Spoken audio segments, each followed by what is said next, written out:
Iran mengancam akan menyerang pangkalan-pangkalan militer Amerika Serikat yang berlokasi di Timur Tengah. Ancaman ini kembali muncul setelah Pentagon mengebom fasilitas nuklir Iran pada Minggu dini hari waktu setempat.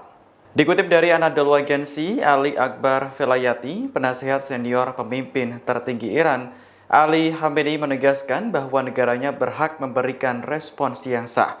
Negara di Timur Tengah yang mengizinkan Amerika menggunakan wilayahnya untuk menyerang Iran juga dianggap sebagai target pembalasan. Komentar Velayati memberi sinyal kuat bahwa Iran segera menunaikan sumpahnya untuk menyerang pangkalan militer Amerika di Timur Tengah.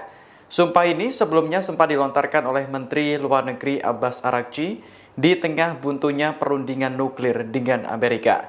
Namun Presiden Amerika Serikat Donald Trump secara mengejutkan mengumumkan bahwa negaranya telah bergabung dalam pertempuran dengan mengebom 3 situs nuklir Iran, yakni Natanz, Fordow, dan Isfahan.